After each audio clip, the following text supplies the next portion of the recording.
This one, the aperture changes as you zoom in. At 70 millimeters, it opens all the way up to f4.0. And as we zoom in closer to 300, the widest it will go is f5.6. You can adjust for that a couple of different ways. The best way would be to adjust your shutter speed. The other way that you could do it with a digital camera such as this one is to adjust your ISO. Do you find that like the sharpness changes at lower focal lengths or higher focal lengths?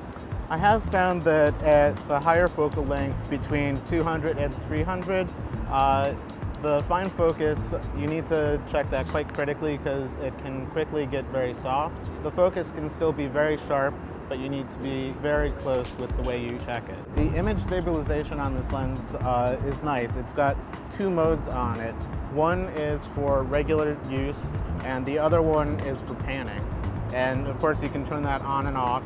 It's got a function on it where it notices that you're on a tripod, so you don't need to worry about turning it off.